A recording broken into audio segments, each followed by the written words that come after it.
Spartacus House of Ashur TV சீரிஸ்ல இன்னைக்கு நாம பார்க்க போறது சீசன் 1ல 8வது பாகம். மொத்தம் 10 பாகம் தான் இருக்குது. சோ 9 10 அப்படிங்கறதோட இந்த சகாப்தம் ஒரு முடிவுக்கு வரும். போன பாட்டு எங்க முடிஞ்சுன்னு ஞாபகம் இருக்குதா? சுருட்டுமுடி எஜமான கொன்னதுக்காக நம்ம ஐயா கோவப்பட்டு அந்த 3 குள்ளைங்கள 2 குள்ளைங்களை மூளை செதற கொலை பண்ணுவார். ஒத்தவனை மட்டும் உயிரோட விட்டாரு, போய் தொலைடா அப்படின்னு. அப்படி போன குள்ள தான் எஜமான் ப்ரோவோட கூடவே அந்த ஊர் மேயரோட வேகமா அசூரோட வீட்டுக்கு வந்துட்டு இருக்காங்க. என்னங்க மேயரை கூட்டு வந்திருக்கீங்க, என்ன விஷயம் கேட்டா, இறந்து போன சுருட்டுமுடிய எஜமானோட சொத்துக்களை எல்லாம் ஏலத்துல எடுத்தது நம்ம ப்ரோ எஜமான் தான். அந்த ஏல லிஸ்ட்ல வைத்தியரும் உள்ள லிஸ்ட்ல இருக்கிறார். ஆனா அந்த வைத்தியர் இங்க இருக்காராமே, அவரை கூட்டிட்டு போறதுக்காக தான் வந்திருக்கிறதா சொல்றாப்ல மேயர். இதுக்காக மேயர் எல்லாமா கூட்டு வரது அப்படின்னு எகத்தாளம் பண்ணுவான் நம்ம அசூர். சில இடத்துக்கு தனியா போக கூடாதுன்னு நான் புரிஞ்சுக்கிட்டதா ப்ரோவும் சொல்றாரு. இதுக்கடையில அந்த பக்கத்துல இருந்து ஜூலியஸ் சீசரோட பொண்டாட்டி வரா. என்ன மேயரே வந்திருக்கீங்க, சரக்கு ஊத்தி கொடுக்க சொல்லட்டுமா அப்படின்னு கேட்க, அதெல்லாம் அவசியம் இல்லைங்கிறாரு. அப்புறம் அந்தம்மா இவங்க 2 பேருமே கிரேக்க மொழியை அழகா பேசக்கூடியவங்க. 2 பேரும் கிரேக்க மொழியில ஏதோ மாத்தி பேசிக்கிறாங்க. என்ன பேசிக்கிட்டாங்கிறது நமக்கும் புரியல,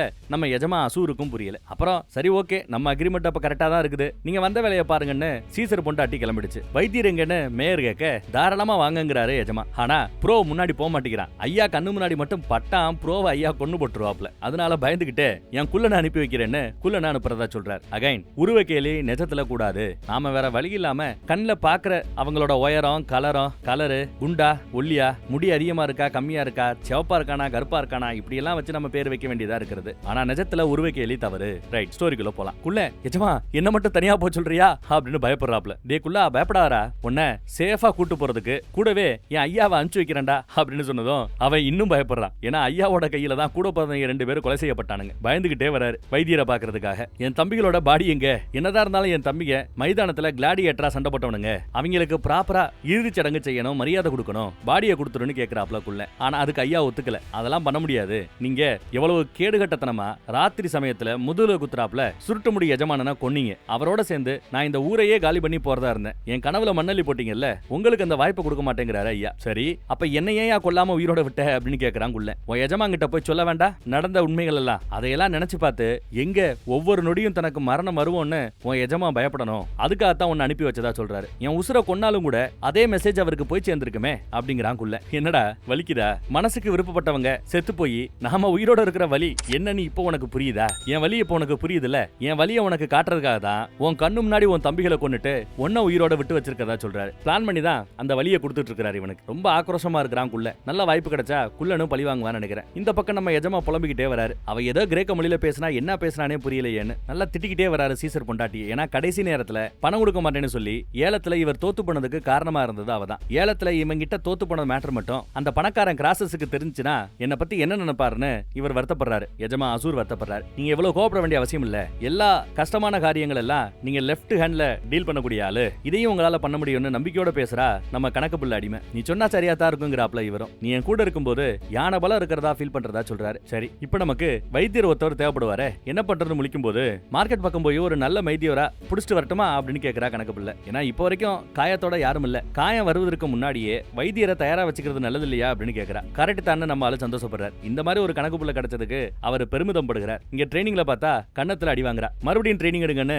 சத்தம் போடுறாப்ல நம்ம அப்பாவு. இவளும் ஈட்டியை வச்சு ட்ரைனிங் எடுத்துட்டு இருக்கா. நல்லா தான் ட்ரைனிங் எடுக்கிறா. ஒரு கட்டத்துல ஐயா ட்ரைனிங்கை நிப்பாட்ட சொல்றாரு. சாட்டை இப்ப இருக்கிறது அப்பா கிட்ட தான். ஐயா பதவியை மறுபடியும் தானே எடுத்துக்கிறதா வந்து அனௌன்ஸ் பண்றாரு. அப்பாவுக்கு இது கொஞ்சம் ஏமாற்றமாக இருந்தாலும் உங்களை மறுபடியும் பார்த்ததுல எனக்கு சந்தோஷம்னு தன் நண்பன்கிட்டயே சாட்டையை கொடுத்து பதவியை அசால்ட்டா விட்டு கொடுக்கிறாரு. மத்த பசங்களோட நீயும் ட்ரைனிங்ல இரு, மைதானத்துல இதை விட ஒரு பெரிய புகழ் உனக்காக காத்துக்கிட்டு இருக்குங்கிறாப்ல. சாட்டைக்கு பதிலா மறுபடியும் 2 வாள் அவர் கைக்கு வந்து நிக்குது. ஆனா இந்த தடவை யாரும் எதிர்பார்க்காததமா அப்பாவும் சாம்பியனா இருக்கிற நம்ம அகிலியாவும் ட்ரைனிங்ல இப்ப சண்டை போட போறாங்களா. சாம்பியன் பதவியை மறுபடியும் இவளே எடுத்துக்கிட்டா. மரண தேவதையோட சண்டை போறதுல தனக்கு சந்தோஷம் சொல்லி அப்பாவும் களத்துல இறங்குற. 2 பேரும் இப்போ ட்ரைனிங் எடுத்துக்கிட்டு இருக்க.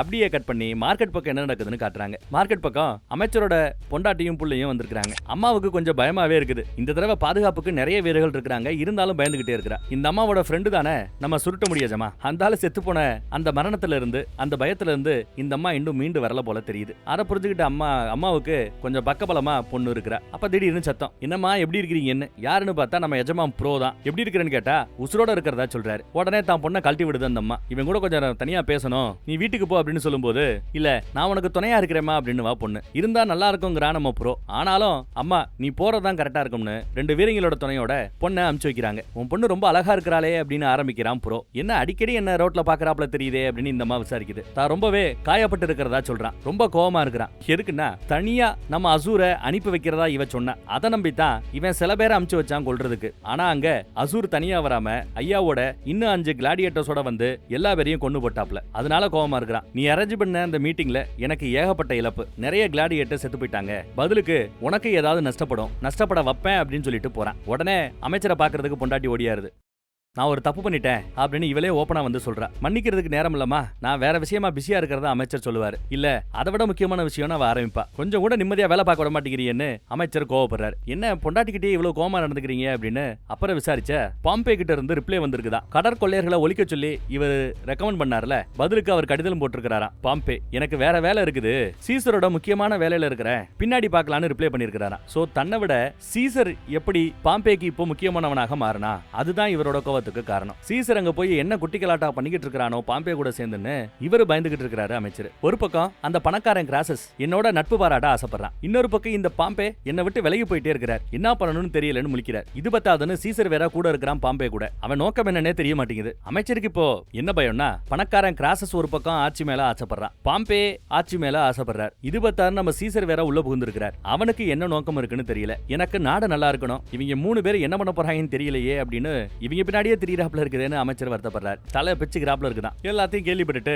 ஒரு வழி இருக்குங்கிற இவ. என்ன வழி அப்படின்னு அமைச்சர் கேட்கிறாரு பொண்டாட்டி கிட்ட. பொண்டாட்டி அமைச்சரோட சேர்ல உட்காந்துக்கிட்டு பொதுவா இந்த மாதிரி அரசியல் பிரச்சனைகள் வரும்போது கல்யாணம் தான் தீர்வாக இருக்கும் அப்படிங்கிற அம்மா. என்னடி சொல்ல வர, நம்ம அரசியல் பிரச்சனையை சால்வ் பண்றதுக்கு பொண்ணை கட்டி கொடுக்கலான்னு சொல்ல வரையான அமைச்சரும் கேட்கிறாரு. என்ன விளாறியான சத்தம் போறாரு. இல்ல நம்ம பொண்ணோட கல்யாணம் தான் நமக்கான தீர்வு அப்படிங்கிற அம்மா. அமைச்சருக்கு இதுல ஒன்னும் பெருசா விருப்பம் இல்ல. இங்க பாருங்க, உங்களுக்கு வயசாயிட்டு இருக்குது, நாளை பிறகு நீங்க இல்லைன்னா எங்களோட பாதுகாப்புக்கு நாங்க இன்னும் அதிகாரம் பொருந்திய ஒரு இடத்துல சம்பந்தியாவும் பொண்டாட்டியாவும் போய் இருந்தாதான் சரியா இருக்கும். அதுக்கு தான் இந்த வரனை செட் பண்றதா சொல்றா. எதுக்கு இப்ப மரணத்தை பத்தி எல்லாம் பேசிட்டு இருக்கிற அப்படிங்கிறாரு அமைச்சர். இந்த அம்மா சொல்லவும் முடியல மெல்லவும் முடியல. நாம 2 பேருமே இருக்கும்போது என்னையும் என் பொண்ணையும் கடற்கொள்ளையர்கள் போட வந்தானுங்க. சோ நம்ம அதிகாரம் பொருந்திய ஒரு வீட்டுக்கு நம்ம பொண்ணை அனுப்புனாதான் சரியா இருக்குங்கிறாப்ல பேசுறா. அவர் புரிஞ்சுக்காம பேசுவாரு. இங்க பாருங்க, நம்ம மருமகனை இழந்தோம், நான் என் நண்பனை இழந்தேன், யார நம்ம எஜமா சுருட்ட முடியும்னு சொல்றா. யாருக்கு என்ன வேணாலும் நடக்கலாம், நீங்க இல்லாதப்பையும் நாங்க நல்ல இடத்துல இருக்க வேண்டாமா, அதுக்கு இந்த கல்யாணத்தை தவிர வேற வழி இல்ல அப்படிங்கிறது இந்த அம்மா. ஆனா அப்பாவோ இல்ல, நம்ம பொண்ணு வாழ்க்கையை அதுக்காக நாம பலிகாட ஆக்க முடியாது, வேற ஏதாவது வழி இருக்குங்கிறாரு அப்பா. இருந்தா நான் சொல்ல மாட்டேனாங்கிறா இவ. சரி கொஞ்சம் என்ன யோசிக்க விடுன்ட்டாரு அமைச்சர். இந்த பக்கம் அசூரோட வீட்டை காட்டுறாங்க. ஒரு பெரிய பிரம்மாண்டமான பள்ளத்தாக்கோட ஓரத்துல அசூரோட வீடு இருக்குது. கணக்கு புள்ள அசிஸ்டன்ட் அடிமை கிட்ட ஒரு வார்த்தை பேசலாமா அப்படின்னு கேட்க, இல்ல சீசரோட பொண்டாட்டி என்ன கூப்பிட்டுருக்கா, நான் போகணும் அப்படிங்கிறா இந்த அசிஸ்டன்ட். அவ வந்ததுல இருந்து நாம 2 பேரும் சரியா பேசிக்க கூட இல்ல அப்படின்னு கணக்கு பிள்ளை கேப்பா. நீ பேச வேண்டியதெல்லாம் பேசிட்ட, நான் கேட்க வேண்டியதெல்லாம் கேட்டுட்டேன், இனி பேசுறதுக்கு என்ன இருக்கு அப்படிங்கிற அசிஸ்டன்ட். பாரு, நம்ம எஜமான பத்தி நீ தப்பா நினைச்சிட்டு இருக்கிறேங்கிறா கணக்கு பிள்ளை. அவர் மனசு ஃபுல்லா நான் தான் இருக்கிறேன், அவர் மனசை எனக்கு ஒப்படைச்சிட்டதா கணக்கு பிள்ளை சொல்லுவா. அன்னைக்கு போதையில ஐ லவ் யூன்னு சொல்லிட்டார்ல, அதை புடிச்சுக்கிட்டா போல. அதே சமயம் எஜமான் கூப்பிடுற சத்தம் கேட்கும். போ உன் எஜமான கூப்பிடுறான் போன்னு சொன்னதும் இவளும் ஓடியாரா. என்னாச்சு அப்படின்னு கேட்க, அமைச்சர் தன்னை வீட்டுக்கு வர சொல்லி இருக்கிறதாவும் எதற்கான காரணங்கிறது தெரியலன்னு சொல்றாரு. கொஞ்சம் டென்ஷனாவே உளறிக்கிட்டு இருக்காரு. சரி நான் அமைச்சர் வீட்டுக்கு போறேன், வீட்டை பத்திரமா பாத்துக்கங்கடா, அப்புறம் சண்டிக்கலான்னு சொல்லிட்டு அமைச்சர் வீட்டை பாக்குறதுக்கு கிளம்பிட்டார். பார்த்தா வீட்டுக்கு வந்தா பொண்ணு செஸ் விளையாண்டுகிட்டு இருக்கிறா. எப்படிமா இருக்கிற, உங்க அப்பா என்ன வர சொன்னாருன்னு சொல்லி பேச்ச ஆரம்பிக்கிறார். அப்பா வந்துருவாரு, அது வரைக்கும் வாங்கல விளையாடலாம் அப்படின்னு கூப்பிடுறா அந்த பொண்ணு. அமைச்சர் பொண்ணு, எனக்கு இது அவ்வளவா விளையாட தெரியாது அப்படின்னு சொன்னாலும் கேட்க மாட்டேங்கிறா. அட வாங்க, உங்களுக்கு தெரியலாத புத்திசாலித்தனமா முயற்சி பண்ணுங்க அப்படின்னு உட்கார வச்சு கேம பத்தி சொல்லி கொடுக்குறா. காய்கள் தானா நகராதான், இவர் தான் நகர்த்தணுமா, ஒண்ணு முன்னேறலாம், முன்னாடி இருக்கிறவங்க எல்லாம் சிப்பாங்க அப்படி இப்படின்னு விளக்கி சொல்லிக்கிட்டு இருக்கிறா. தலைவன் காதலோட பாத்துக்கிட்டு இருக்கிறா இந்த பொண்ணு. உங்க கூட பேசணும்னு ரொம்ப ஆர்வமா இருக்கிறதா வாய பாத்துக்கிட்டே பேசிட்டு இருக்கிறார். எதை பத்தின்னு கேட்டா எல்லாத்தையும் பத்திங்கிறாரு. வெள்ளை காய்களை அவன் நகர்த்துறா, வெள்ளை தான் ஃபர்ஸ்ட் நகர்த்தணுமா, பதிலுக்கு நீங்க என்ன பண்ண போறீங்கன்னு கேட்க, நான் நகர்த்துறேன்னு இவரும் நகர்த்துறார். அந்த அம்மா இவரோட காய அடிச்சிட்டா. தற்காலிக இழப்பை பத்தி யோசிக்காதீங்க, 1-2 விஷயங்களை பலி கொடுத்தாதான் நிதர்சனமான வெற்றியை பெற முடியும்ன்றா. அடுத்த தலைவர் காய்களை நகர்த்துறார். காய நகர்த்தாம கைய பிடிக்கிறா. இந்த காய நகர்த்தன்னு நினைக்கிறீங்களே, இது கரெக்டான முடிவு நீங்க நினைக்கிறீங்களா அப்படின்னு பேசையில 2 பேரும் ஆல்மோஸ்ட் முத்தம் கொடுக்க போகையில நல்ல வேலை அமைச்சர் வந்துட்டாரு. டப்புனு எந்திரிச்சிட்டாங்க. ஏதோ உங்ககிட்ட பேசணும் வந்தாரு, நான் தான் விளையாட கூப்பிட்டேன், நீங்க பேசுங்க அப்படின்ட்டு அந்த பொண்ணு குட் பை சொல்லிட்டு கிளம்புறா. இன்னொரு நாள் ஃப்ரீயா பேசிக்கலாம்னு சொல்லிட்டு கிளம்பிடுறா. என் பொண்ணுக்கு ஒன்னு பிடிச்சு போச்சு போலப்பா, உங்க கூட பேசுறதுக்கு அவ ரொம்ப ஆவலா இருக்கிறதான்னு சொன்னதும் ஆமாம் தான் நினைக்கிறேன்னு இவனும் சொல்லுவான். என்னை அழைத்ததற்கு நன்றிங்கிறான். ஆனா எதை பத்தி தெரியலன்னு விசாரிக்கிறான். காசே இல்லாம நான் ஏலம் எடுத்தது தப்பு தான் அப்படின்னு மன்னிப்பு கேட்கிறாரு முந்திக்கிட்டே. அது பிரச்சனையே இல்லப்பாங்கிறாப்ல இவரு. அக்கீலியா மறுபடியும் மைதானத்துல இருந்து சண்டை போட தயாராயிட்டாளா அப்படின்னு விசாரிக்கிறார். அடிபட்டதுனால அவளால வாழ பிடிக்க முடியல, ஈட்டியை வச்சு இப்ப பயிற்சி பண்ணிட்டு இருக்கிறதா சொல்றாரு. மைதானத்துல அவ ரெடியா நிக்க முடியுமா முடியாதா, அதுதான் இவருக்கு வேணும் போல விசாரிக்கிறார். தாராளமா நிப்பா அப்படின்னு நம்ம ஆளும் சொல்றான். திருதுப்புன்னு சொல்லப்படாத ஒரு கேம நடத்துறதுக்கு ஆசைப்படுறதா சொல்றாரு அமைச்சர். ரீசெண்டா நடந்த கடற்கொள்ளைகளோட தாக்குதல்னால நம்ம ஊரே ஒரு மாதிரி அடங்கி போய் கிடக்குது. மக்களை உற்சாகப்படுத்துற விதமா போட்டி நடத்த இருக்கிறதா சொல்றாரு. சூப்பருங்க அப்படின்னு இவனும் பாராட்டுறான். என் சாம்பியன் மக்களை பாக்குறதுக்காக ஆர்வமா இருக்கிறதா அகிலியா பத்தி சொல்லுவான். ஆனா நம்ம எஜமான் ப்ரோ புதுசா ஒரு ஆளை புடிச்சிட்டு வந்திருக்கானா, ஒரு பக்கத்து ஊருக்கார ஆட்டக்காரன, பக்கத்து ஊரு ஆட்டக்காரன. இன்னும் அந்த பயலை நான் பார்க்கல. ஆனா அந்த புது பயலோட திறமைய தெரிஞ்சுக்கிறதுக்கு உன் சாம்பியனோட ஏன் மோத விடக்கூடாது அப்படின்னு கேட்கிறாரு அமைச்சர். தாராளமா நான் அகிலியாவை தயார்படுத்துறேங்கிறாரு நம்ம எஜமானனும். வணக்கம் வச்சுட்டு கிளம்ப போற சமயம் ஒரு நிமிஷம்னு அமைச்சர் நிக்க சொல்றாரு. எனக்கு வேண்டப்பட்ட பாம்பேவை பாக்குறதுக்காக ஜூலியஸ் சீசர் அங்க போயிருக்கிறான், அந்த ஊர்ல தங்கி இருக்கிறா, என்ன மேட்டர்னு தெரியுமான்னு விசாரிக்கிறாரு அமைச்சர். என்ன காரணம்னு எனக்கு தெரியாது, ஆனா சீசர் ஏதாவது காய்கள் நகர்த்துறானா அவனோட சுய முன்னேற்றத்துக்காக மட்டுமே அது இருக்குமே தவிர நாட்டு நலனுக்காக இருக்காதுங்கிறாரு. பாம்பேயை தான் பக்கம் இழுக்கணும்னு முடிவு பண்ணிட்டா யார வேணாலும் காலை வாரி விட்டுட்டு முன்னேறிட்டே இருப்பான்றாப்ல. உங்க காலை என் காலை கூட அவன் வாரி விடுறதுக்கு தயாரா இருப்பான் அப்படின்னு சொல்றாரு. ஏதோ பெருசா அமைச்சர் ஸ்கெட்ச் போறாரு போல தெரியுது. அகிலியாவை தயாரா இருக்க சொல்லு, வேற ஏதாவது தேவைப்பட்டா சொல்லி அனுப்புறதா சொல்றார். சரக்கடிக்க சொல்றார். 2 பேரும் சரக்கடிச்சுட்டு கிளம்புறாங்க. இந்த பக்கம் அகிலியா தொடர்ந்து ஃபைட் பண்ணிட்டு இருக்கா. அப்பாவு கூட சண்டை பண்ணிட்டு இருந்தால சூப்பரா ட்ரைனிங் போகுது. 2 பேரும் சரிக்கு சமமா சண்டை பண்றாங்க. ஒரு கட்டத்துல ஈட்டிய தொண்டை பக்கத்துல வந்து அழகா புடிச்சிட்டா. பரவாயில்லையே மறுபடியும் ஃபார்முக்கு வந்துட்டேன்னு பாராட்டிட்டு இருக்கும் போதே மேல இருந்து எஜமா பால்கனில இருந்து எல்லாரையும் சத்தம் போடுறாரு. எல்லாரும் வந்து வரிசையா நிக்கிறாங்க. அடிமைகள் எல்லாம், கிளாடியேட்டர்ஸ் எல்லாம். அமைச்சர் திடீர்னு ஒரு கேம ஆர்கனைஸ் பண்ண போறாரா. உங்கள யாரெல்லாம் சண்டை பண்ண தயாரோ அவர்களை நான் அங்க நிப்பாட்ட போறேன். மறுபடியும் நம்ம ஹவுஸுக்கு பெருமை சேர்த்து கொடுக்க போறீங்க அப்படின்னு பாராட்டுறாப்ல. அகிலியா கூட சந்தோஷப்படுறா. எல்லாரும் குடிச்சுட்டு ஜாலியா என்ஜாய் பண்ணுங்கன்னு சொல்லிட்டு கிளம்பிட்டாரு அவரு. இந்த பக்கம் பசங்க எல்லாம் குளிச்சிட்டு இருக்கையில அப்பா பையன் கிட்ட பேச முயற்சி பண்றாரு. பையனை சொல்றானா, நீங்க எப்ப பார்த்தாலும் அகிலியா பின்னாடியே திரியறீங்க, பிள்ளைய கவனிக்கலங்கிறாப்ல. டேய் நீ மட்டும் காதலா அது இதுன்னு தெரியலாம், என்னதான் உங்க அப்பன் உனக்கு அப்பனா இருந்தாலும் நானும் ஒரு ஆம்பளை தான்டா, எனக்கும் ஆசாபாசம் எல்லாம் இருக்காதாடா, ஏன்டா எனக்கு இந்த வயசுல காதல் வரக்கூடாதாடா அப்படின்னு கேட்கிறாப்ல. அப்பாவா ஆம்பளையான்னு பார்க்கும்போது நீங்க ஆம்பளையா இருக்கிறீங்களே தவிர ஒரு நல்ல அப்பாவா இல்ல அப்படின்னு வேண்டா வெறுப்பா பேசிட்டு போறா. இந்த பக்கம் நம்ம எஜமான் குளிச்சிட்டு இருக்கையில ரொம்ப சந்தோஷமா இருக்கிறார். அமைச்சர் நல்ல விதமா பேசினது வச்சது, அமைச்சர் பொண்ணு கூட ஆல்மோஸ்ட் கிஸ் பண்ண போனது, அதெல்லாம் நினைச்சு சந்தோஷப்படுறாரு. அப்ப இந்த பொண்ணு கணக்கு பிள்ளை அன்னைக்கு நீ என்கிட்ட ஐ லவ் யூ சொன்னியே அது என்னாச்சுன்னு விசாரிக்க, ஐயோ நீ தப்பா புரிஞ்சுக்கிட்ட, ஜூலியஸ் சீசரோட பொண்டாட்டி கொடுத்த அந்த போதைப் பொருள் தலைக்கு ஏறி உச்சிக்கு போய் என்ன பேசுறோம் ஏது பேசுறோம் தெரியாம பெனாத்திக்கிட்டு இருந்திருக்கிறேன், அதை போய் நீ தப்பா புரிஞ்சுக்கிட்ட அப்படின்னு சொல்லி பாக்குறாரு. ஆனாலும் இந்த பொண்ணு ஏதோ பொண்டாட்டி மாதிரி கொஞ்சம் சினிங்கிட்டு இருக்க, ஏய் போய் ஒயினை கொண்டு வா போ அப்படின்ட்டாப்ல. இதுல அந்த பொண்ணு மூட் ஆயிடுச்சு. ஒயினு கொண்டு வர கீழே வந்தா ஏற்கனவே அங்க நம்ம அசிஸ்டன்ட் அடிமை ஒயின் எடுக்க வந்திருக்கிறா போல. இவ உட்காந்து அழுகிறா, நடந்ததெல்லாம் சொல்றா. ஏதோ போதையில இந்த மாதிரி சொல்லிட்டானா, அமைச்சரோட பொண்ணு மேல ஆசை இருக்கிறாப்ல தெரியுது அப்படிங்கிறா. கடைசியில உனக்கு இப்பயாவது புரியுதே அப்படிங்கிறா அசிஸ்டன்ட் பொண்ணு. அசிஸ்டன்ட் பொண்ணு கிட்ட ஆறுதலை தேடி இவ போனா, இல்ல வேண்டாம் ஜூலியஸ் சீசரோட பொண்டாட்டி என்ன கூப்பிட்டு இருக்கா, ஒயின் எடுத்துட்டு வரணும்னு சொல்லிருக்கா, நான் போகணும், எனக்கோ உனக்கோ கடைசி வரை இந்த அடிமை வாழ்க்கை தான் அப்படின்னு புலம்பிட்டு போறா அவ. இந்த பக்கம் அகிலியாவோட ரூமுக்கு அப்பா வராரு. அகிலியா உடனே ஆசையா கட்டிப்பிடிக்க போக அவர் ஒரு மாதிரி புலம்ப ஆரம்பிச்சிட்டார். என்னன்னு கேட்டா, பையன் இந்த மாதிரி தன்னை வெறுக்கிறதாவும் உனக்கு ஃபேவரா நடந்துக்கிறாப்ல அவன் ஃபீல் பண்றதாவும் எடுத்து சொல்ல, அவ்வளவுதானே ஒரு பிரச்சனையும் இல்ல, நான் அவன்கிட்ட பேசுறேன் அப்படின்னு சொல்றாங்க. அவங்க கூட கொஞ்சம் பேசி ஒரு நல்ல அண்டர்ஸ்டாண்டிங் வர பாக்குறேன், நாங்க 2 பேரும் நல்லபடியா பேசிக்கிட்டா உனக்கு சந்தோஷம்னா அதை செய்யறேன்னு சொன்னதும் அப்பாவுக்கு ரொம்ப சந்தோஷம். அப்புறம் இதுக்கு 2 லவ் பண்ண ஆரம்பிச்சிருச்சுங்க. இந்த பக்கம் அரசியல் ஆதாயத்துக்காக இவள வேற ஒரு இடத்துல கட்டி குடிக்கிறத பத்தி பேச ஆரம்பிக்க, அதை கேட்டதும் பொண்ணுக்கு ஷாக்கு. அம்மா பேச்ச வேலுங்கிறாரு அமைச்சர். உன் மேல இருக்கிற அக்கறையை விட உன்னை நல்லபடியா பாத்துக்கணுங்கிற பயம் தான் எனக்கு அதிகமாயிடுச்சு. ஜூலியஸ் சீசர் இப்போ பாம்பேயை பாக்குறதுக்கு போயிருக்கான். பாம்பேயும் ஜூலியஸ் சீசரும் ஒண்ணு சேர்ந்தாங்கன்னா நம்மள அழிச்சிருவாங்க.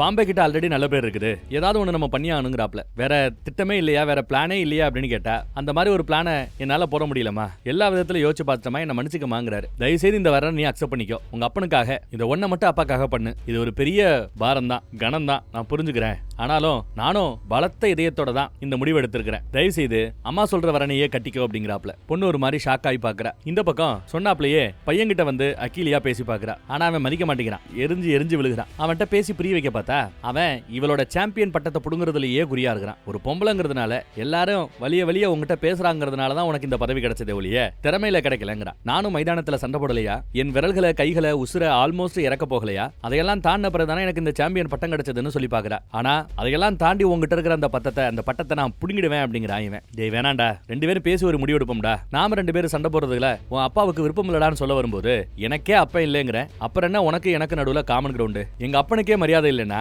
எங்க அப்பனோட ஆசை நாயகி உன் மேலே எனக்கு ஒரு பாசம் இல்லைன்ட்டு போறான். ஒரு நிமிஷம் நில்லுப்பானு பிடிப்பா பாருங்க, உடனே சண்டைக்கு வரான். வேற வழி இல்லாம இவளும் சண்டை போடுவா. சண்டையில ஒரு கட்டத்துல சைடுல இருந்த கம்பியில அவளோட கை இடிச்சு மறுபடியும் கை பிஞ்சுக்குச்சு, ரத்த ஒழுக ஆரம்பிச்சிருச்சு. அவ்வளவுதான் மேட்டர். இப்போ எஜமானனுக்கு போக எஜமா 2 ரெண்டு பேரையும் சத்தம் போடுறாரு. மன்னிச்சுக்கங்க அப்படின்னு சொன்னா உன் மன்னிப்பை வச்சு என்னடா பண்றதுன்னு சத்தம் போடுறாரு. இவளால சண்டை போட முடியுமான்னு விசாரிக்க ஐயா பார்த்துட்டு போதிய அளவு மருந்து மருத்துவம் எல்லாம் பண்ணோம்னா இந்த மாச கடைசியில வேணா சண்டை பண்றதுக்கு வாய்ப்பு இருக்குங்கிறாரு ஐயா. உடனே புள்ளையாண்டா போய் நான் சாம்பியன் பட்டத்தோட இந்த ஹவுஸை ரெப்ரசென்ட் பண்ணி மைதானத்துல சண்டை பண்றேன் அப்படின்னு இந்த வாய்ப்பை பயன்படுத்த பாக்குறா. அவ கைய உடைச்சதை இவன் தான் இப்ப அந்த வாய்ப்பை பயன்படுத்த பாக்குறாரு. வாய்ப்புள்ள ராஜாங்கிறாரு எஜமா. நீ பண்ண இந்த காரியத்துக்கு அப்படியே பள்ளத்துல சாகடிச்சு உன்னை கொல்ல போறான்னு போகும்போது பின்னாடி இருந்து அப்பா ஐயா பாத்து அப்படின்னு பதறிக்கிட்டு ஓடியாரு. பேசாரையா அப்படின்னு சத்தம் போறாரு எஜமா. எப்படி எஜ்ஜில நிக்கிறான் பாருங்க பையன். அவ்வளவு கோவத்துல இருக்கிறாரு எஜமான. எனக்கு இந்த புள்ளையாண்டாவை சாம்பியனா களத்துல இருக்கிறதுக்கு சுத்தமா விருப்பமே இல்ல. அகிலியாவிலும் சண்டை போட முடியாது. வேற யாரத்தான் களத்துல இறக்குறது அப்படின்னு கேட்கும்போது ஒரே ஒருத்தர் இருக்கிறதா ஐயா சொல்றாரு.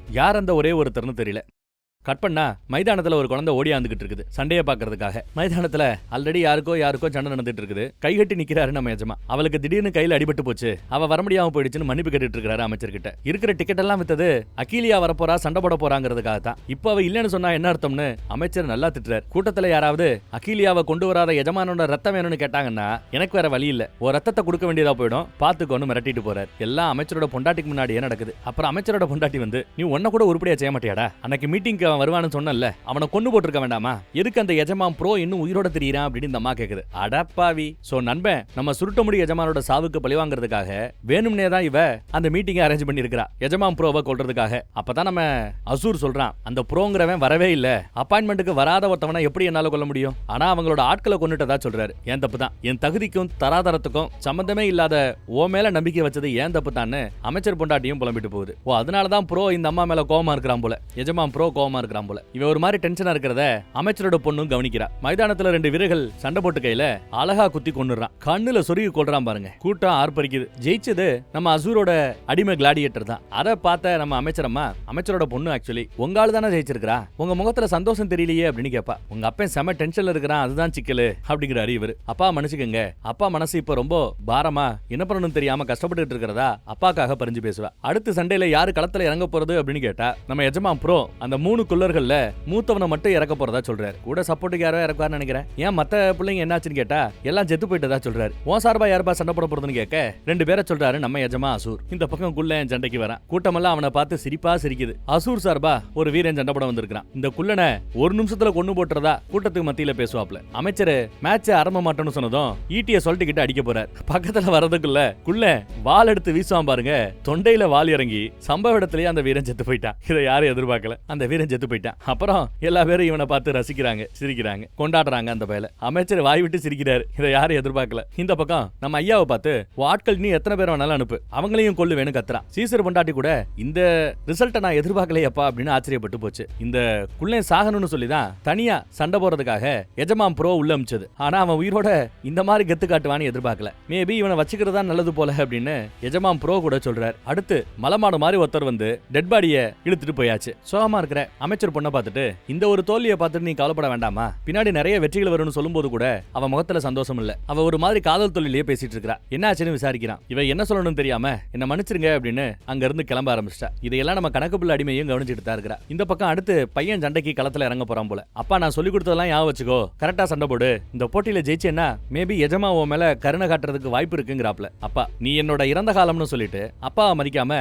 சண்டை போறதுக்கு பையன் கிளம்புறான். இனி என் எதிர்காலத்தை என் கைகளாலேயே நான் செதுக்க போறேன்ட்டு போறான். போன தடவை இவன் நல்லா சண்டை போட்டான்ல, அதுக்காக ஆடியன்ஸ் கத்துறாங்க. அப்புறம் இவன் கேட்டிருப்பான்ல இவனோட காதலிய அடிமையா ஒரு குண்டை வச்சிருக்கிறார் ஒரு பெரியவர். அகைன் மறுபடியும் சொல்றேன், உருவ கேள்வி கூடாது, உருவ கேலி. நிஜத்துல உருவ கேள்விங்கிறது ரொம்பவே தப்பு. ஏதோ நாம கதைக்காக வேற வழி இல்லாம இவங்க பேரெல்லாம் வாயில நுழையாதுன்னு குண்டா தடியா சோத்துக்கு வரியான்னு ஏதோ பேசிட்டு இருக்கிறோம். ஆனா நிஜத்துல ப்ளீஸ் உருவ கேள்வி பண்ண வேண்டாம், டிஸ்க்ளைமர் போட்டாச்சு. ரைட். தன் காதலியை அடிமையா வச்சிருக்கிற அந்த குண்டரை ஃப்ரண்ட் சீட்ல உட்கார சொன்னதுனால ஃப்ரண்ட் சீட்ல அவர் இருக்கிறார். காதலியை பார்த்து சைகை காட்டுறான். சண்டை போட்டுட்டு இருக்கும்போது ஏதோ சேட்டை செய்ய போறான்னு நினைக்கிறேன். இப்போ எஜமான் ப்ரோவோட சார்புல ஒருத்தன் சண்டைக்கு வரான். ஆளு பாக்குறதுக்கு ஜெய்ஜாண்டிக்கா இருக்கிறான். புள்ளையானால தாங்க முடியுமான்னு தெரியல. அமைச்சர் மேட்ச் ஆரம்பமாகட்டும்ட்டாரு. 2 பேரும் சண்டை போட களத்துல இறங்கி மாத்தி மாத்தி அடிக்கிறாங்க. வாளும் கேடயமும் முட்டிக்குது. கூட்டம் ஆர்ப்பரிக்குது. சூப்பர் சூப்பர் அப்படின்னு கூட்டம் பயங்கரமா வெளியில ஆர்ப்பரிக்கிறான். ஏற்கனவே இங்க சின்ன மைதானம் தானே இது, டிக்கெட் எல்லாம் ஃபில்டு. இன்னும் பாதி கூட்டம் டிக்கெட் கிடைக்காம வெளியில நிக்கிறான். நம்ம அசூரை பார்த்து அமைச்சர் இதே மாதிரி நிறைய கூட்டம் வந்துச்சுன்னா ஸ்பாட்டகஸ்னால அழிக்கப்பட்ட அந்த பெரிய மைதானத்தை மறுபடியும் ரெனோவேட் பண்ணி பண்ணி மொத்த கூட்டத்தையும் அங்க இறக்கலாம் தம்பி. அதே இதே மாதிரியே சூப்பரா இன்ட்ரெஸ்டிங்கா மேட்ச்லாம் எடுத்துட்டு போகணும் என்ன அப்படிங்கிறாரு அமைச்சர். தங்கள் உத்தரவுங்கிறா நம்ம பையன். டப்புன்னு நம்மளால எந்திரிப்பான். என்னப்பா எந்திரிச்சிட்ட? வாழ சண்டை போட்டுட்டு இருக்கும் போதே பாக்க பிடிக்காம எந்திரிச்சிட்டியா அப்படின்னு அமைச்சர் பொண்டாட்டி கேட்டா, நிறைய சரக்கு அடிச்சிட்டேன், உச்சா போனோம், போயிட்டு வரேன்ட்டு கிளம்பிடுறான். கணக்கு பிள்ளை மனசு படா படுக்கிட்டு இருக்குது. ஏன்னா கொஞ்ச நேரத்துக்கு முன்னாடி தான் அமைச்சரோட பொண்ணு போச்சு, பின்னாடியே இவனும் போறாங்கிறதுனால அவன் மனசு கஷ்டப்படுது. இங்க சூப்பரா சண்டை பண்ணிட்டு இருக்கிறான் நம்ம சொல்லலாம். ஒரு கட்டத்துல எதிரி மேலேயே எவ்வளவு அழகா சொல்லண்டு சோல்டர்ல ஒரு வெட்டு வெட்டுவான். கீழே சோகத்துல இருக்கிற அமைச்சர் பொண்ணை பார்த்துட்டு மேல யாரும் இல்லங்கிறத கன்ஃபார்ம் பண்ணிட்டு என்னாச்சு அப்படின்னு விசாரிக்க வந்திருக்கான் நம்ம எஜமா அசூர். என்னன்னு சொன்னா தானே தெரியும்னு கேக்குறான். உங்களுக்கு என்ன அக்கறை? எங்க அப்பனுக்கே இல்லாத அக்கறை உங்களுக்கு என்னங்கிறாப்ல கேக்குறாவ. பொதுவா அரசியலுக்காக பெண்களோட வாழ்க்கையவே அடமான வைக்கிறதான இந்த ஆம்பளைகளோட என்னன்னு சொல்லி புலம்ப ஆரம்பிக்கிறா. அப்புறம் நம்மளால ஏதோ காமெடி சொல்லி அந்த பொண்ணை சிரிக்க வச்சிட்டு இருக்கிறார். உங்களுக்கே தெரியும் எனக்கு ஒன்னு பிடிக்கும்னு. உங்களுக்கு என்ன பிடிக்குங்கிறதும் எனக்கு தெரியும். ஆனாலும் நம்ம ரெண்டு பேருக்கு நடுவில் இந்த இடைவெளி எதற்கு அப்படின்னு அவ கேட்க, இடைவெளியை குறுக்கி பக்கத்துல வந்து முத்தா கொடுக்குற அளவுக்கு நெருங்கிட்டாரு. ஆனா கூட்டம் ஆர்ப்பரிக்குது. நான் உடனே என் வீட்டுக்கு போனோம், அப்பா தேடுவார், நான் போகணும்னு மேலே ஏற ஆரம்பிக்கிறா.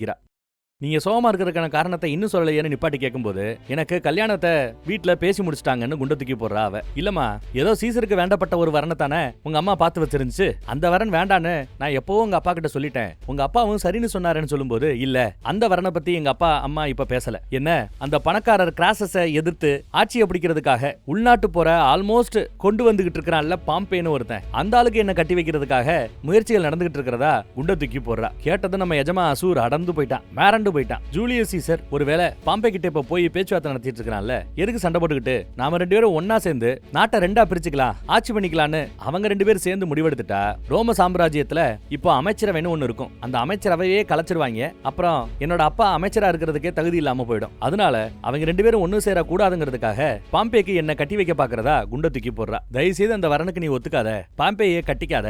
அவன் பல பொண்டாட்டிகளை கட்டி யாரு கூடயும் குடும்பம் நடத்தாம அரசியலுக்காகவும் ஆட்சிக்காகவும் என்ன வேணாலும் செய்யற ஸ்டேஜ்ல இருக்கிறான். இன்னும் எத்தனை கல்யாணம் வேணாலும் அவன் பண்ணிப்பான். அவன் வேணாம் அப்படிங்கிறாரு நம்ம எஜமா அசூர். அப்ப நான் என்னதான் பண்ணட்டும்? எந்த ஆம்பளை தான் அரசியலுக்காக இதையெல்லாம் செய்யாம இருக்கிறானுங்க இந்த காலத்துல, சொல்லு பாப்போம் அப்படின்னு கேக்குது அந்த அம்மா. நான் இருக்கிறேன், எதுக்காகவும் எனக்கானவளை விட்டு கொடுக்காத, நான் இருக்கிறேன்னு சொல்லி கண்கலங்க ஆரம்பிக்க, எனக்கு உன்னை பிடிச்சிருக்குதான், ஆனா இந்த ரோமானிய ஆம்பளைங்க நம்மள நிம்மதியா வாழ விடுவாங்களா அப்படின்னு புலம்பிட்டு அழுதுட்டு அங்கிருந்து ஓடியாந்து சீட்ல உட்காந்துக்கிட்டா. அப்பா என்னம்மா ரொம்ப நேரம் ஆள காணாமன்னு விசாரிக்க, இப்ப வந்துட்டேன்ல, உங்க முன்னாடி எப்படி இப்ப நான் வந்து நிக்கிறேனோ அதே மாதிரி உங்க அமைச்சரவைக்காகவும் நான் நிப்பேன் அப்படின்னு வாக்கு கொடுக்குறா. கல்யாணத்துக்கு சரின்னு சம்மதம் சொல்றா போல. அதை கேட்டதும் அப்பாவுக்கு சந்தோஷம். ஆனா நம்ம எஜமா அசூர் மட்டும் சோகமா வந்திருக்கான். கீழே சண்டை ஜோரா நடந்துட்டு இருக்குது. அப்படித்தான் குத்துன்னு அந்த குண்டை ரொம்ப சீனை போட்டுக்கிட்டு இருக்காங்க. புள்ளியாண்டாவை சும்மா சொல்லக்கூடாது, வேற லெவல்ல சொல்ண்டு அடிக்கிறான், சண்டை பண்றான். அப்படித்தான்னு அப்பாவும் அந்த சண்டையை பார்த்து ரசிக்கிறார். ஒரு கட்டத்துல சீல்டு ஓங்கி தட்டினதுல அவன் கீழே விழுந்து கிடக்குறான். கரெக்டா குண்டனுக்கு முன்னாடி கீழே விழுந்து கிடக்குறான். இதாண்டா சான்ஸ்னு வேகமா ஓடி ஒரு எத்து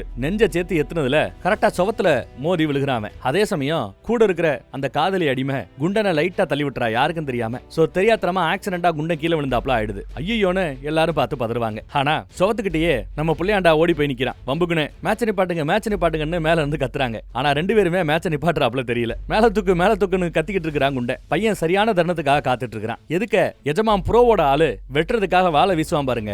அழகா அந்த வாழை அந்த குண்டரோட தலைப்பக்கமா திருப்பி விட்டுறான் நம்ம பையன். தலை பாதி வெட்டப்பட்டு சம்பவ இடத்திலே குண்டன் செத்தே போனான். வெளியில இருந்து பாக்குற எல்லாருக்குமே ப்ரோவோட ஆளுதான் தலையை வெட்டினாப்ல இப்ப தெரியும். அவன் தலையை வெட்டணும்னு சீசரோட பொண்டாட்டி கத்துறா. நம்ம எஜமான் ப்ரோ கூட என்னோட ஆளாவே இருந்தாலும் எப்படி ஒரு ரோமானிய ஒருத்தவன் மேல தலையை வெட்ட முடியும், ஒரு ரோமானிய மேல எப்படி கை வைக்க முடியும், அவன் சாகணும், வீரர்கள் எங்கேன்னு அவரும் சத்தம் போடுறாரு. வீரர்கள் வந்துட்டு இருக்காங்க. வீரர்கள் கரெக்டா உள்ள வர நம்ம பொடியன் அவன் நெஞ்சில கத்தியை வீசி அப்படியே சுலட்டி அடிக்கன்னு கரெக்டா இருக்குது. ப்ரோவோட ஆளு செத்தே போனான். மேல உட்காந்துட்டு இருக்கிற அமைச்சர்கள் எல்லாம் பார்த்து எல்லாம் கீழே உட்காருங்க, நீங்க ஆசைப்பட்டது தான் என் பையன் பண்ணிட்டான்ல, உட்காருங்கன்னு எல்லாரையும் அமைதிப்படுத்துறாரு. உடனே அமைச்சரும் ஒரு ரோம பிரஜையோட உசுறு போச்சு, ஆனாலும் அதற்கான நீதி இந்த மைதானத்திலேயே நிலைநாட்டப்பட்டு விட்டது.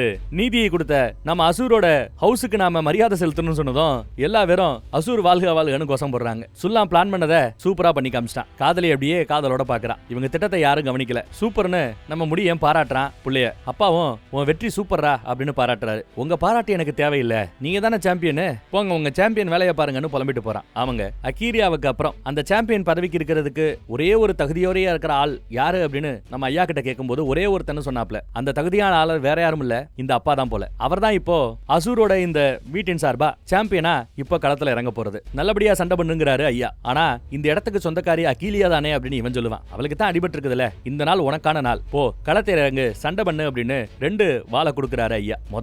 அகீலியா சாம்பியன் பதவியில இருக்கிறாளேன்னு புள்ளைக்கு பொறாமையா இருந்தது. இப்போ அப்பா சாம்பியனா இருக்கிற நிக்கிறானேன்னு புள்ளைக்கு புலம்பலா இருக்குது. இந்த பக்கம் அமைச்சர் பொண்டாட்டி மீது எல்லாரும் எப்படியும் அகிலியா வருவா, சாக போறா அப்படின்னு பேசிட்டு இருக்காங்க. அப்ப நம்ம அமைச்சர் அகிலியா சண்டை பண்ண வரல, சர்ப்ரைஸ் காத்திருக்கிறதா சொல்லுவாரு. அப்புறம் நம்ம அசூரை பார்த்துட்டு, எப்பா நீ ஏன் அனௌன்ஸ்மெண்ட் பண்ணு, அகிலியா வரலங்கிறத சொல்லு, கூட்டம் காரி துப்பும் வாங்கிக்க அப்படின்ட்டாரு அமைச்சர். அவர் அனௌன்ஸ்மெண்ட் பண்ணல, தாங்கிக்கிட்டே அசூர் எந்திரிச்சு நிக்கிறார். ஃபைனல் போட்டியை பாக்குறதுக்கு, அகிலியாவை பாக்குறதுக்கு கூட்டம் தயாரா இருக்குது. அகிலியா இந்த மைதானத்தோட மிகச்சிறந்த வீராங்கனைன்னு ப்ரூவ் பண்ணவேன்னு சொல்லும்போது கூட்டம் ஆமா ஆமான்னு கத்துது. வெறும் பேர்ல மட்டும் இல்ல, வீரத்திலையும் அவ சாட்சி காட்டினான்னு சொல்லும்போது மறுபடியும் கூட்டம் ஆர்ப்பரிக்கும். அவளுக்கு சரிக்கு சமமான, சரி நிகரான ஒரு பலசாலியை நீங்க பார்க்கணும்னு நினைக்கிறீங்களான்னு கேட்கும்போது எல்லாரும் ஆமா ஆமான்னு கத்துறாங்க. நானும் பார்க்கணும்னு தான் ஆசைப்படுறேன். அகிலியாவை எதிர்த்து நிக்கிற அந்த தைரியம், அந்த சரிக்கு சமமான பலம் யார்கிட்ட இருக்குது? சும்மா போற வரவெல்லாம் அகிலியா கூட, மரணத்தின் தேவதை கூட சண்டை போட விட்டுற முடியுமா? அகிலியா கூட சண்டை போறதா இருந்தா அதுக்கு ஒரு தகுதி தராதரம் வேணாமா? அதுக்கு தான் அகிலியா கூட சண்டை போறதுக்கு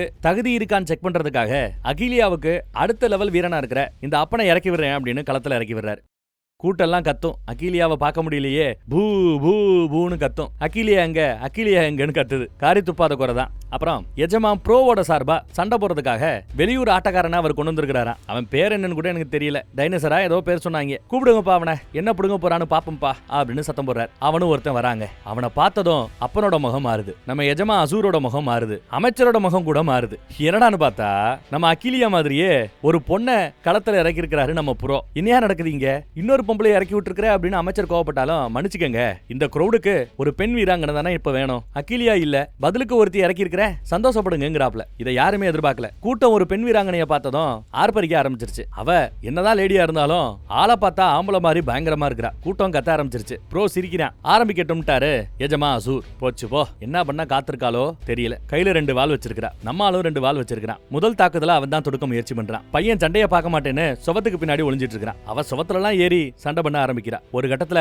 அப்பாவோட காலை வாரி விட்டுட்டா. அப்படியே வானத்துக்கு போய் கீழே விழுந்தான். அப்படியே வெட்ட வருவா பாருங்க, சுருண்டு தப்பிச்சிட்டாரு. எல்லாம் கத்திக்கிட்டு இருக்காங்க. பையனுக்கு மனசு கேட்கல. அப்பா சமாளிக்க முயற்சி பண்றாரு. ஒரு வழியா அந்த பொம்பளையோட தொடையில ஒரு கோடை போட்டு விட்டார். கழுத்துக்கு குறி வச்சா அவ பின்னாடி போய் மிஸ் ஆயிட்டா. இந்த பொண்ணு சூப்பரா சண்டை போடுறதா சீசரோட பொண்டாட்டியே பாராட்டி பேசிக்கிட்டு இருக்கா. ஆனா முதல்ல ரத்தம் பார்த்தது ஏன் பையன் தானேன்னு நம்ம அசூர் விட்டு கொடுக்காம பேசுறான் அப்பாவை பத்தி. வேணும்னே தான் அவ முத ரத்தத்தை கிரௌடு பார்க்கணும்னு செஞ்சா. அவ கெத்த காட்டுவா பாருன்னு சொல்லும் போது அப்படியே ஏறி எகிரி அவன் மேல நெஞ்சில போய் உட்காந்துட்டா. ஐயாவே பார்த்து பதறாரு. பையனுக்கு மனசு கேட்காம அப்பா என்ன பாடுபடுறான்னு பாக்குறதுக்காக இந்த பக்கம் வரா. அப்பா விழுந்தவர் எந்திரிச்சாரு. அப்பா எப்படி சண்டை போட்டு அவளை சமாளிக்க பார்த்தாலும் முடியாது. எல்லாத்தையும் இவ சமாளிச்சுக்கிட்டே இருக்கிறா. அவளோட கைதான் இங்க ஓங்கி இருக்குது. ஒரு கட்டத்துல நல்ல மூஞ்சிலேயே குத்து வாங்கிட்டு இருக்கிறாரு அப்பா. விடாதீங்கப்பா விடாதீங்கப்பான்னு பையன் கத்துறான். பையனை ஒரு கணம் பார்த்துட்டு கத்திக்கிட்டே மூஞ்சில 2 குத்துன்னு குத்துனாரு. அடுத்து மறுபடியும் சண்டை பண்ண முயற்சி பண்றாரு. இன்னொரு கால்லையும் கோடு போட்டாரு. மூஞ்சில ஒரு குத்து விட்டாரு. வாயிலெல்லாம் ரத்தம் ஒழுகுது அவளுக்கு. அப்புறம் ஒரு வாழை கீழே போட்டா, ஓங்கி மூஞ்சில ஒரு குத்து விட்டான். அடுத்த குத்து தாடையில பொத்துன்னு கீழே விழுந்தா. ரத்தம் கொப்பளிக்குது. கொன்னுடுங்க அப்படின்னு பையன் கத்துறான். இவரும் சரின்னு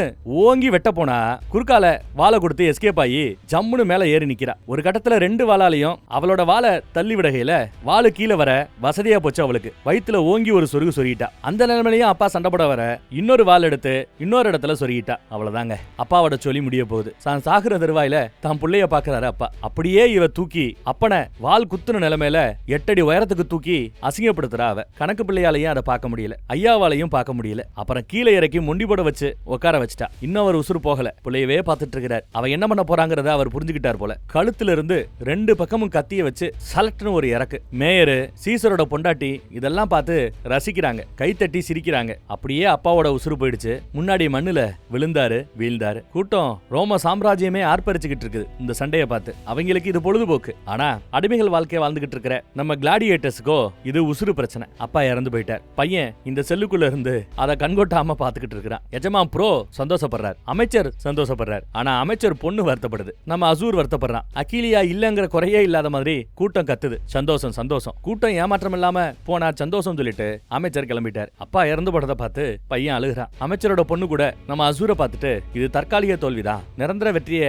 எதிர்நோக்கி நீங்க தொடர்ந்து முயற்சி பண்ணுங்கன்னு ஒரு அட்வைஸ் போட்டு போயிட்டா. இவங்க கொஞ்ச நேரத்துக்கு முன்னாடி சொன்ன அதே அட்வைஸ் தான். இவன் மட்டும் தனிவரமா உட்கார்ந்துட்டு இருக்கான் ஸ்டேஜ்ல. அத்தோட இந்த 8வது பாகம் முடிவுக்கு வருகிறது. நல்லா இருந்ததுல. இந்த மாதிரி ஒரு ட்விஸ்ட் வரும்னு எதிர்பார்க்கல இல்ல. வெளியூர் ஆட்டக்காரன் ஒரு ஆம்பளைய இறக்குவாங்கன்னு பார்த்தா ஆம்பளைய விட படுபயங்கரமா இருக்கிற ஒரு பொம்பளைய இறக்கி நல்லா சண்டைப்படக்கூடிய இந்த அப்பனையே கொன்னுட்டாங்க. செம ட்விஸ்ட். இன்னும் 2 பாகம் தான். இன்னும் என்னென்ன பண்ண காத்துட்டு இருக்காங்களோ தெரியல. அடுத்த பாகத்துல சந்திப்போம். அடுத்த பாகம் கிளைமேக்ஸுக்கு முந்தின பாகங்கிறதுனால நிறைய காய் நகர்த்துகள் இருக்கும். அப்புறம் அதுக்கடுத்து 10வது எபிசோடுல பட்டைய கிளப்புவாங்கன்னு நம்பலாம். அவளோட உங்களை மாதிரியே நானும் காத்துட்டு இருக்கிறேன், பாக்குறதுக்கும் பேசுறதுக்கும். நம்ம வாட்ஸ்அப் குரூப்போட லிங்க் கீழே இருக்குது. இப்ப நான் பேசும்போது கூட என் ஸ்கிரீன்ல வாட்ஸ்அப் குரூப்போட லிங்க் கொடுக்குறேன். விருப்பப்படுறவங்க நம்ம குரூப்ல ஜாயின் பண்ணிக்கங்க. 2 லட்சம் பேருக்கு மேல இருக்காங்க. என்ன சேனல்ல என்ன வீடியோ போட்டாலும் அதோட யூடியூப் லிங்க் நம்ம வாட்ஸ்அப் குரூப்ல கொடுத்துருவோம். சோ நீங்க மிஸ் பண்ணாம பாக்குறதுக்கு அது கொஞ்சம் வசதியாக இருக்கும். அப்புறம் வாய்ப்பு இருந்தா ஏதாவது ஒரு குரூப் கால் போட்டு உங்க கூட பேச முடிந்தா பேசவும் முயற்சி பண்றேன். எப்பயாவது ரேரா. ஓகே, ஜாயின் பண்ணிக்கங்க. தேங்க்யூ.